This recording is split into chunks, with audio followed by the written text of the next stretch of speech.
Hey everyone, Josh Byrd here, and welcome back to the Growthwell podcast. Thanks as always to our sponsors at Market Scale. As a reminder, the Growthwell podcast is a podcast that is about exploring the art of balancing professional growth and personal well-being. Today, I have an amazing guest. I cannot wait for you to meet. She has a podcast of her own. She's a businesswoman. She's an author. She's a mother of three. She's a former D1 athlete. Margaret Weniger is an amazing woman, and I cannot wait for you to meet her. So, Margaret, thank you for joining the show today. Oh my gosh. Thank you, Josh. You make such a great hype man. Woo! I'll hype you up. Take me up I appreciate when it. your book comes out. When your book comes out, take me on your book tour. Yeah. Deal. Deal. There you go. There you go. All right. Well, thank you for being here. I know you have a large podcast audience, but for my audience who may not know you, tell us a little bit about who is Margaret and, what do you do? Yes. Okay. So this has been a fun journey over these last few years to be able to answer this question succinctly. So if I really boil it down at the core, what I do is I work with individuals and organizations to build foundations that serve as springboards for growth. And so the first 11 years of my career, I was a B2B tech sales leader. I specialized in building, scaling, or turning around sales organizations. And I got to work at different size companies from public to large private companies, all the way to early stage startups. And I got to work across a variety of industries and salons and spas and selling into sales and selling into youth sports organizations. And so it was an amazing experience. And what I learned through that is that there were very consistent patterns and challenges, regardless of what you were selling, who was doing the selling, or who you were selling to. And so I got really good at it. But in 2020, the pandemic, I think, like so many of us, really brought into focus that there was something missing. I had kind of reached the ceiling of sales leadership with regards to my interest and passion around it. And I had started doing my podcast, and I noticed two really distinct things in the first 20 interviews, which was the first was that almost three-quarters of the women that I interviewed had made a major career pivot before like sometime in their career. And that shocked me. If you had told me that coming into launching the podcast, that would be one of the findings, I wouldn't have believed you. And then the second thing was these women were from different countries. They worked in different industries. They worked in vastly different roles. And it was as though they were operating out of the same playbook. And so that kind of Mm, set me on somewhat of an obsessive search for answers and understanding how these women went about making decisions to design careers that were fulfilling and that they were finding tremendous success. And so that's really when I shifted more into what I'm doing now, which is talking and sharing that content and findings from the research of these interviews. And then I've really found a passion and love for sales again and coaching founders how to sell. That I find that that's an area there's a lot of stigmas around sales. A lot of founders, you need to be able to sell because you need revenue to grow your business. yeah. And so I find a lot of joy in really helping people understand they already have the skills and kind of equipping them with the knowledge that they need, the process and kind of frameworks to help them understand how they can do it for their businesses, and then watching the light bulbs kind of click and the confidence grow as they put it into action. So that's me. That's me in a nutshell. I love it. I love it. You and I share a lot of the same passions. That's why I've been looking forward to this conversation. And, we've actually been teaching the same cohort of founders recently. And for our listeners, both of us are advisors at the Atlanta Tech Village. And we put in a lot of time there to help new founders figure out how to grow. And I've recently as in the past year, just discovered that light bulb moment. I get so charged up because these founders have all different backgrounds. They have all different skill sets. Some are developers, some of them are very good operationally, but for me, helping them understand their positioning and put it in a way that it just clicks. That light bulb is like, it's almost like addictive, right? It is so Awesome. So you touched on it all throughout your intro, but like one of the reasons I love doing this podcast is hearing people's why, Mm. and just like the what gets you up in the morning, what keeps you going when things get hard. Why do you do what you do? Yeah, I love this question so much, and it's really great because it kind of forces you to really pause and think for a moment to be able to articulate it. And I have known that there's a couple of things. I know that I have been a coach at heart for my when I look back, that is a through line in my life, whether that was being a swim coach as a way to make money, but finding just so much joy and again, giving people knowledge or information and then watching them just elevate with that information. And as a sales leader, I would see that where there's just that light bulb moment where somebody is able to now do something they couldn't do before. And what's been really interesting in these last few, even this last year, is that what's really come into focus for me on the why is that uh, I've been doing a lot of research around the work environment. And something that has been Yeah, very clear is that the world of work is very broken in the US. And this is a very kind of universal shared experience at this point. And through so many of my conversations, I hear a lot of the same thing. People they're wanting more. They're wanting more balance. They're right. There's the reason this podcast even exists, right? that's right. We're craving more than just a career to define us. Like we want more balance. We want to be multidimensional. We want to things to look different. We want to build differently. And so what's interesting is that I look at my work as I have had the luxury of hundreds of conversations on and learning from extremely successful individuals.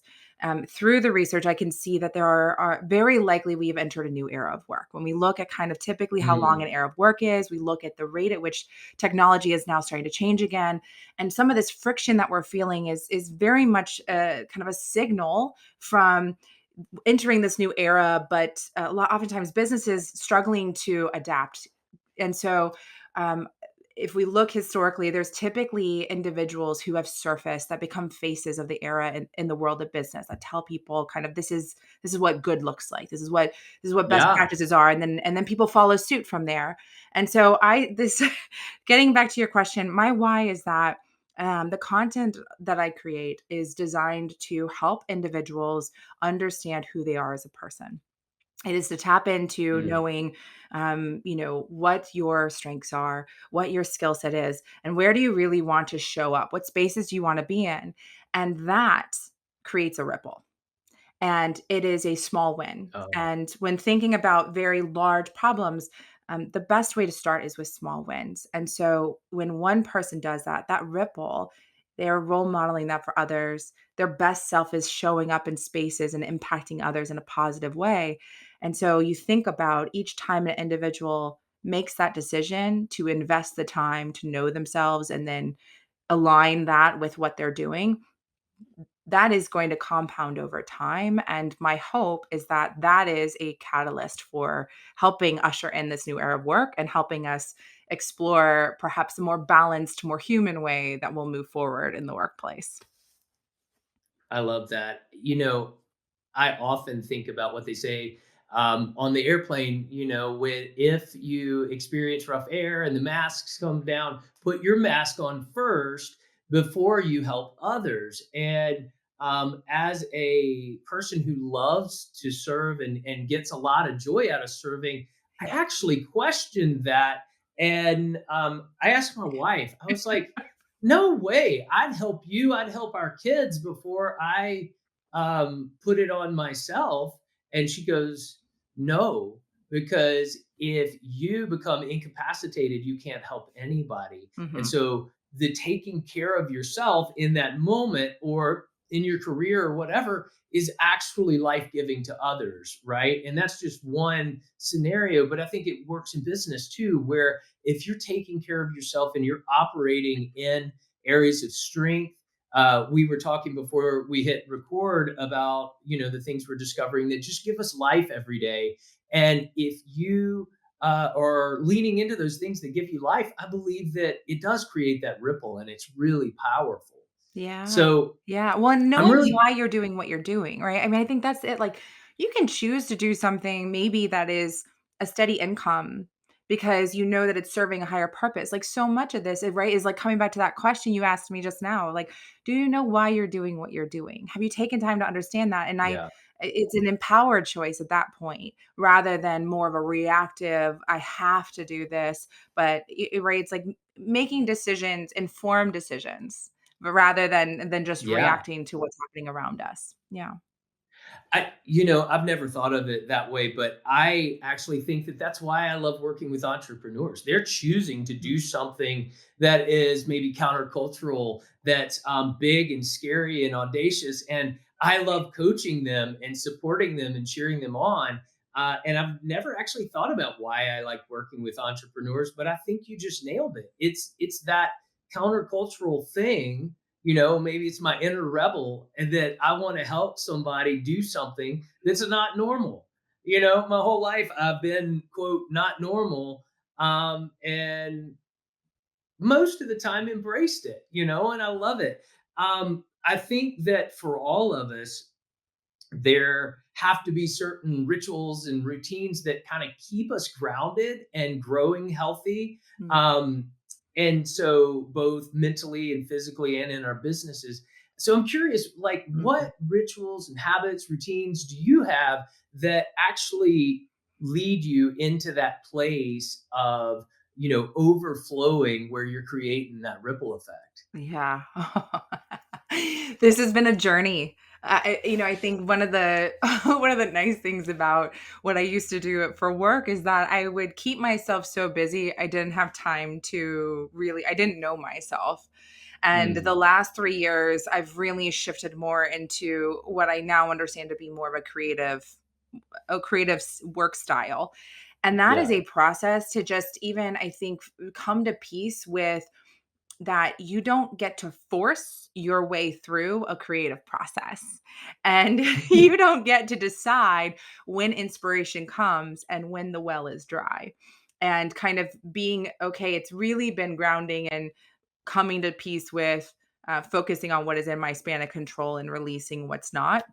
So I think just one of the biggest things is like a mindset shift around Yeah. like I used to be very hard charging. I will make things happen, right? This illusion of control. And I would burn myself out horribly. Mm, And this has been a really interesting journey of now really having to get to know myself, kind of and recognizing the signals of like, I am exhausted. No good comes from pushing through this. I'm just going to stop. And now, thankfully, I have experiences where when I have given myself the breathing room to come back to it later, I know that it comes back, right? Like I think the yeah. first couple times it was scary because you don't know what you don't know. Oh, On a more tactical level, like one of the things that I used to do in work a lot, and it's actually one of my favorite kind of pillar pieces of content. I call it the QXR, and if you think about it, it's a quarterly X Factor review. And the reason I do this is it is very easy for us to kind of always be looking forward, always as a high yes. achiever, always chasing the next milestone. And especially for women, our confidence comes from experience. And so the Mm, QXR is a way to, you can do it monthly, quarterly, but look at what did you learn in the last quarter?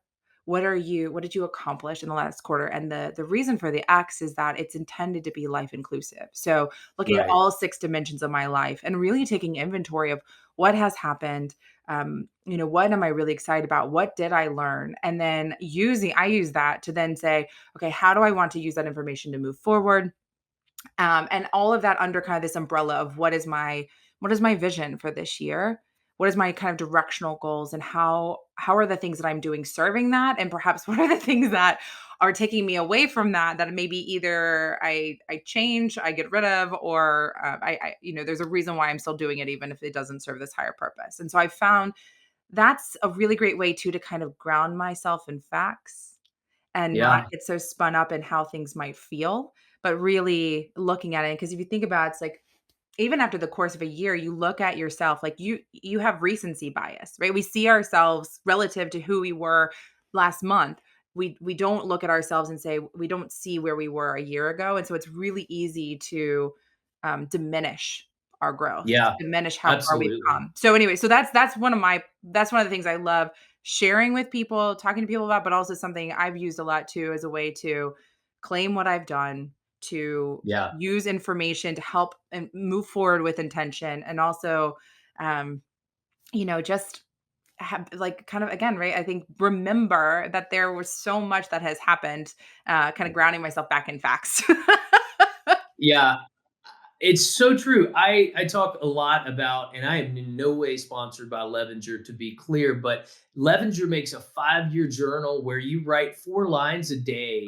And each page is like, today is what, April 24th, when we're recording this. And, I'm now in my second year. And so this morning I read what I was thinking and feeling a year ago, and it's been mind blowing. Somebody has a quote, that we greatly overestimate what we can do in a year and underestimate or sorry, we greatly overestimate what we can get done in a day and underestimate what we can get done in a year. So I think that looking backwards is so important. I've downloaded your QXR template. I love it. If you don't mind, I think we should link it for the YouTubers and the LinkedIn folks that are watching this. We'll link it below because it's such an important thing to step back and take a look. Now, you mentioned 6 areas of your life. Yeah. You said across 6 areas. Real quick, Yeah. what are those 6 areas and how do you look at Yeah. this? So depending on you can use different ones, right? Like, because some of them are Sure. broken up. This is my personal one because it's, I think, simple. So you have professional, which is for the Hmm. for those of us that are really high achieving, ambitious, that might feel really obvious. And sometimes we accidentally over focus there. There is personal, so that's your health and your well-being. There's spiritual, so it's not necessarily always religion, but it is kind of something bigger than yourself. There's Yeah. community. So those are organizations or groups that you might be a part of. There is relational. So this is one that's inclusive of romantic, familial, and friendships. And then you've got financial. So thinking Yeah. about income. So it's looking at all those different areas, and it's really meant to just remind us again that like we are more than one thing. And there's been multiple times I've done this with somebody where they are really down about how their professional year went, but then when we zoom out and we look at their lives, it becomes very clear that there was tremendous growth, but it was in another bucket. And so it's, Yeah. making time to celebrate and acknowledge that. And it was oftentimes a very intentional choice to give energy there and not in the professional, right? So I think it also helps us not put judgment. So often we forget that success is how we define it. It's not Yes. upward movement in your Preach. career, right? Yeah, absolutely. I think this whole podcast and this discussion and your platform are all about how, quote, cultural norms are not actually always healthy, right? And for so long, I put down or would hide parts of me based on the room I was in. If I wanted to be a cool startup guy, maybe I didn't talk about my family, which honestly is the most important thing in my whole world, right? Or, I have a huge passion for music. I have this guitar over my shoulder that's been with me my entire life. And for so long, I would just not be exactly who I am, Mhm. just parts of it. And I think we do that a lot. And that's one thing I love about, how you talk about being all these things, right? And all 6 of those elements are really important. And you probably can't put, just intense energy into all 6 buckets. You would go crazy. Right. That's, again, that's what Growthwell is about, right? How do we feel about different parts of our journey? Um, I was with my trainer this morning, and we were doing this balance exercise on one of those big sit-up balls, right? And it's really hard. I kept falling over and looking like an idiot, but we all got to start somewhere. But I was thinking about, and I think I've said this on the podcast before, but balance is not actually stillness. It's constant readjustment. It's movement and work to keep yourself at center, Mhm. and I think that's so important. And that's what I love about how you've broken out um, your QXR is that it's really it's so holistic in nature. However, we're all human, and life is life, and it's gonna knock you off. Well, I wanted to say something really quick because you Oh hit yeah, on come something that on. is like, oh, I just one, I love that description and that visual. It's so true, right? And I think it's so easy. There's a bias called the end of history illusion, where we see ourselves kind of like fully baked. We're like, Mm, I have arrived. This is who I am, and we can look back and see how much we've changed and evolved. And but we think we largely won't change as we go forward. And so I think, much to what you're saying, it's like the really the only constant is that we will change. Like, this has been proven. There was an aggregate study or of 92 different personal development studies that found that our personalities change over time. And so it mm, isn't this set it and forget it. You don't reach some final destination and you've achieved balance. It is as new things pop up, as your environment changes, as you develop, that balance will look different. And again, I think there's just such yeah. beauty in giving ourselves permission to embrace that. And so when we kind of feel that tug that something's starting to get misaligned, that we recognize that likely is a signal to give life to that, not to kind of fight it, to resist it, because again, that's just natural. It's part of being human and part of growing. That's right. I find that when we're in it, though, a lot of times we don't recognize when we're off balance. Unlike my, metaphor on the exercise ball, I know when I fall off and look like an idiot. But a lot of times we're so driven to success or making whatever is in front of us work, we don't really know when we're off balance. And so I'm curious, do you have things in your life or people in your life that help you say, "Whoa, Margaret, I think you need to take a step back." Mm. And what are those for you? Yeah. So here's what I have found, that whether I say this or this is something I've noticed when other people say it, a really giveaway to know that you're out of balance, to know something's out of whack, is you hear yourself saying, I should. You use the word should. I need to, I Mm, should. Those are usually signals of this pressure, this conflict of things that you are putting pressure on yourself to do but don't actually want mm, to do. So if you catch yourself using that word a lot, if you're like, "Oh, I need to go do this thing. I should go do that. I should care more about that." Right? Like, right, there's some sort of conflict that's happening there. So I'll give everyone that of like, just listen. And I would argue we all know, some of us are just more adept than others at just shoving it down. And so a lot of times it may just be that we are fatigued a lot. We're tired, but we just keep going. And for me, um, I would say I'm a huge fan of coaches. I mm. have an amazing coach that I have worked with. Her name's Amy Kay, and she has just given me so many gifts and really helping me understand what it is that I want and kind of how to give life to that voice, and kind of wrangling those inner critics. So I'm a big fan of, I think, Yeah. coaches, especially when you're going through a transition or a stage of growth, they are so valuable to have at your side. I'm very grateful because my husband is also my best friend. And I have learned in the last several years, it took me a really long time. I'm embarrassed to admit this, but to trust him. A lot of times, Mm, kind of signal early something's wrong. He would pick up on cues that I would rationalize away. And I yeah. really, enough times of him being right, I finally have started listening. So normally if something catches his eye, he has pause around either a decision or he has concern.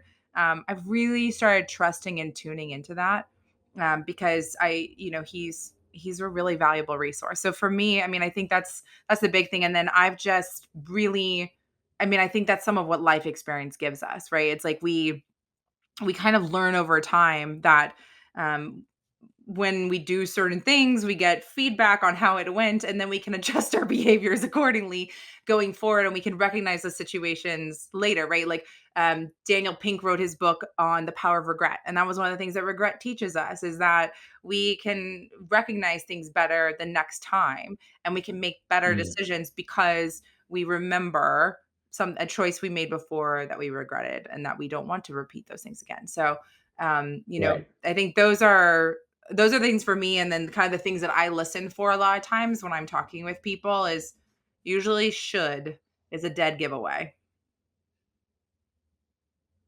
I should think more about that in my own life. No, I really should. That's really valuable advice. And so, by the way, I hope your husband's listening and hears how much he's right. You know, sometimes we as He husbands don't knows. always hear that.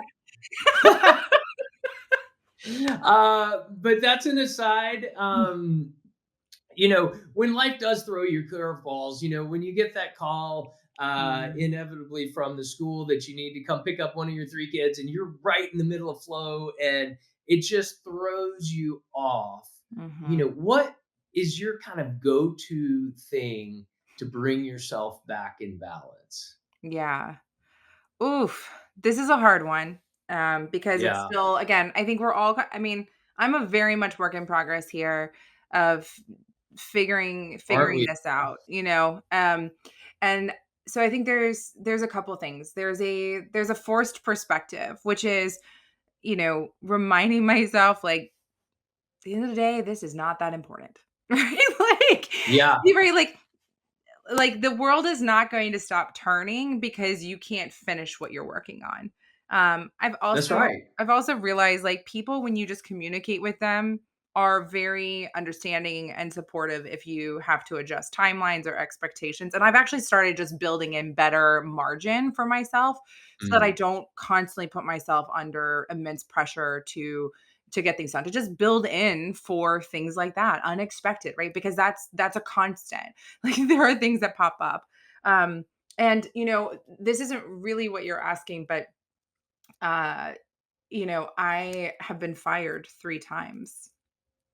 And so I think kind of, getting really good at understanding that things are not in your control and that you can do a really great job and you can do all the right things and you can still not yeah, have control over the outcomes.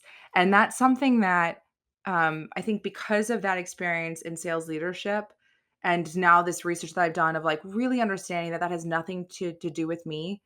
And then now as a mother, that like a lot of times my time is not my own. I'm very tell intentional, me about it. right? Like I'm very much of like focusing on what I can control. So like to the core of this question, right? It's like what is in the span of my control is how I respond, trying to show up with grace to myself as much as possible, and then finding gray, right? Like I am a person Yeah, who historically operates in a very binary way. I used to be a very all or nothing, and so I've really tried to play around with what gray might look like of do I put the kid in front of the TV so I can take a quick 30-minute call? Is that really not going to be a big deal? Do I, is it something that like what I had envisioned is really grand, but I could probably do about 50% of that effort and it's still great, right? So I think there's a lot of that too, of like yes, really assessing what's actually important, what things need to be really well done, what things are less critical, what things are okay to miss, which things, are, you kind of hold space for. And so I think it's getting really clear on what really matters. Um, yeah. and then just, still just I'm still figuring it out. I wish I had better answers for everyone. Work in I progress on think that one. I think the ability to say I'm a work in progress, is actually so healthy, right? Because I think about for me, I prioritize heavily, and I am so guilty of thinking I can get twice as much done in a day. then I actually can, if I'm really putting my full self into those tasks that I have to do, which that's who I am. I cannot phone something in. I just don't know how. Yeah. We were talking about that before we hit record, how like when I decided to do a podcast, I was all in. I was like, we're going to do this right. And so, uh, I get that, but I think it's that showing up with grace for yourself. Mhm. I do 3 check-ins per day, actually, where I start my day and I prioritize everything that I need to get done that day and time block for all of them. And that's my first realization that I've planned too much. And then at lunch, I look at how I'm doing and realize I've still squeezed too much in, and I take another couple of things off. And then by the end of the day, I have a reflection time, and there's usually a thing or two I didn't get to, but I look not at what I didn't do, but Mm. what I did do, and have that realization of like, wow, I still did a lot to support my personal mission, support my clients, support those that I coach.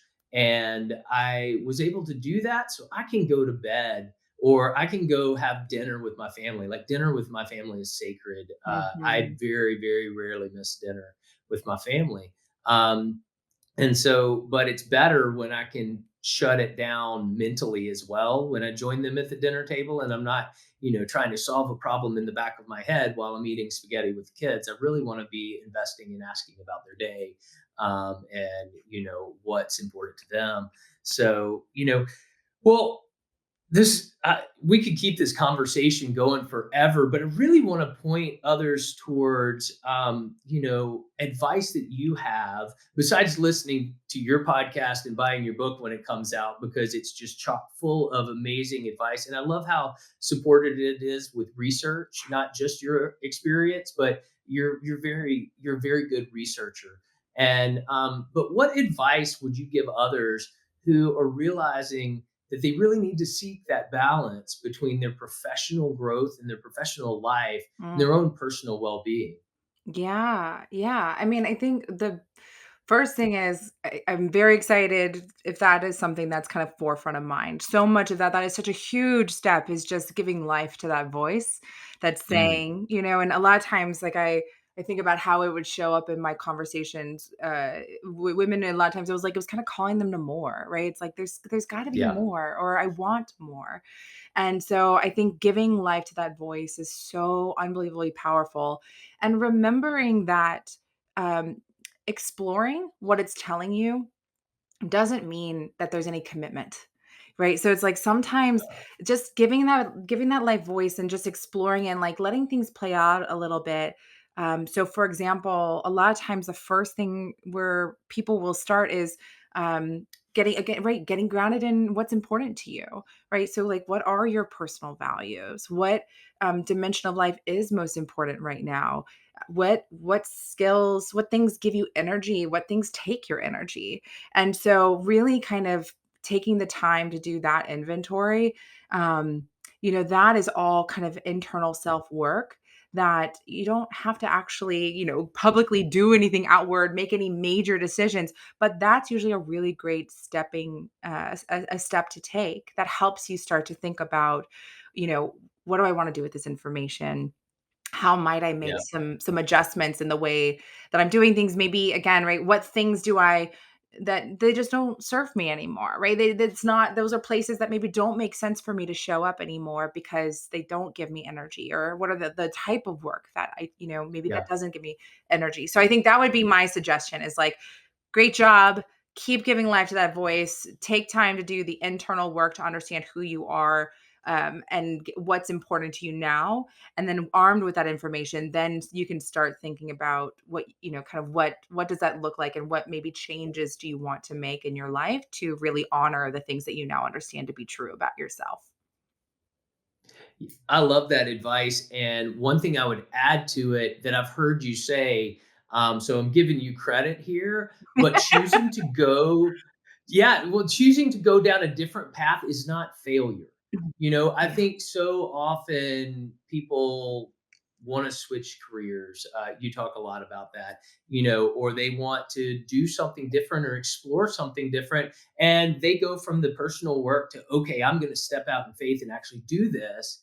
And there's a little fear, at least I've experienced it, of like, oh, well, if I want to go out on my own and start coaching and helping other entrepreneurs, that just means I couldn't hack it as, an internal head of marketing, which couldn't be farther from the truth. I like that role, but as I've grown, I want to spend more time creating more ripples, to use your metaphor. And so a tack or a switch of direction is not failure for where you were before, it's growth. Yeah, it is. It is. And I think it's really important. I think so many of the things that can happen in a workplace are so much of like the unresolved things that we are not dealing with as a person that just come Mm. out in a work environment. And so yeah, Yeah. again, it's like giving yourself permission to change and to change your mind about what you want, and that's much like balance. It's going to look different, and allowing yourself to be fluid. And I really encourage people to set directional goals so that these are things that you have a kind of a north star that you're moving towards, but they're not so rigid and specific that they don't allow for kind of a flow that you're going to go through. And Yeah. like as you gather new information, you can update what you understand, and you may want to make changes and adjustments. So yeah, I think that's so great. And again, right, remembering that there's not a black and white. There are these situations where you can explore things while also continuing to do what you're doing. So many women Yes. that I interviewed that they started businesses, right? They started building them on the side. They started exploring that. They just made space for that in their life. And then there came a fork in the road where then they did need to make a commitment. They did kind of have to pick a path. But Right. they'd created enough momentum that they felt confident in making that risk, as opposed to kind of forcing a hard pivot out of nowhere Right. and putting themselves in a bit of a pickle. Yeah. We've all been in both places. I Right. prefer the yes and versus the hard stop and, oh shoot, what do I do next, and Yeah. having to figure it out. Sometimes that does spawn genius, but it's not a stressful situation I would wish on anybody. Yeah. Um, so, what's next for you? Yeah. What's next on the horizon? Currently I shared with you, these are coming out anywhere from 30 to 60 days after we record them. So, what's next for you? What can people, kind of look out for in the world of Margaret? Yeah. So the big thing that a lot of my time and energy is going towards, you mentioned the book. So I am in the process right now of sending out proposals. The book's about 80% written, but it's called Broken, and it's creating career momentum in a flawed and broken system. And the idea behind it is I'm very passionate about talking about this knowledge that I've learned over these last 3 years, both from the research and these 100 plus interviews with successful women, but then also the research to understand kind of how we got to where we are today from a work environment, and kind of how, kind of signals that change is imminent and that is very favorable, and how we can, we're in transition, which means we're also able to write the future as opposed to it already Yeah. being decided for us. And so that's a lot of where go in the next few months. A lot of my time and energy is going towards is really sharing out content around that, talking about it, and then just personally, I'm going to be very focused on, as somebody who has worked very hard to become a writer. I'm a verbal communicator. This is much more fun for me than sitting at my desk and writing. I'm That's a lot of where my energy and time is going to be finishing that out and getting it to a place where I can give it to people so that they don't have to go do the lift of gathering all the information, synthesizing it, and understanding it. It's ready for them when they want to read it. Yeah. I cannot wait for that book. It's going to be awesome. And thank you so much for coming on and sharing your thoughts and ideas with us in the audience. This has been awesome. I love talking to you always. So thank you. Yes, thank you so much for having me, and thank you for creating a podcast that allows space to have these conversations. Yeah, absolutely. And that's a wrap, everyone. Thank you for spending your time with us, thinking and pursuing growth well. Again, thanks to our sponsors, Market Scale. They are the best B2B media company out there. You can check out their link. For more information on Margaret, we'll have her links in the YouTube comments. And you know what to do: subscribe, like, share, help us get this Growthwell message out. And until next time, I hope you go out there and pursue growth well.